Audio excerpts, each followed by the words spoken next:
Frustration is mounting for restaurant and bar owners across Portland. Now, this comes after a rash of break-ins over the last couple of weeks. Let's get right to Mike Benner. And Mike, how many burglaries are we talking about here?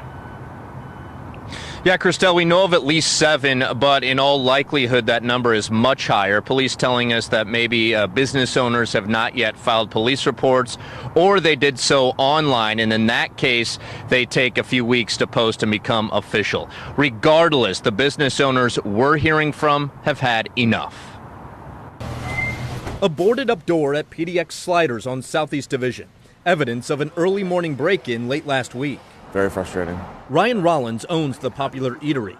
He says security video shows one guy acting as a lookout, while a second goes inside the business and makes a beeline for the office. Pried it open with a crowbar and, took a safe and, iPads and all the stuff that we need to kind of operate on a day-to-day basis. Rollins says the stolen items and damage to his business total upwards of $10,000. It's becoming, is it worth it, is it not?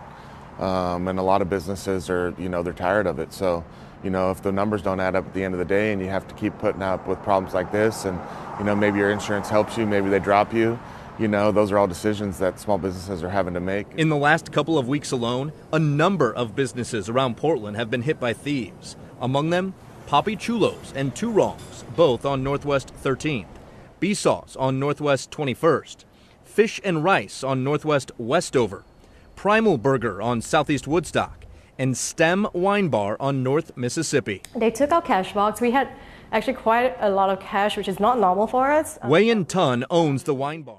She says the bad guys broke in the back door and broke out the front to get away. It's not a really easy time right now for any restaurant or any independent restaurant. And if anybody understands that, it's PDX Sliders owner Ryan Rollins, who's come to the realization it may get worse for him and his fellow business owners before it gets better. We hope a lot of things change at some point around Portland. It's going to take a lot of people and a lot of time and a lot of patience, and hopefully at the end, more people than not have stuck around for it. Ryan Rollins tells me he's tossing around the idea of hiring private security. That, of course, comes at an expense, but he thinks it would be worth it if he split the cost with other business owners in his area. Bottom line, he thinks something has to be done or these crimes will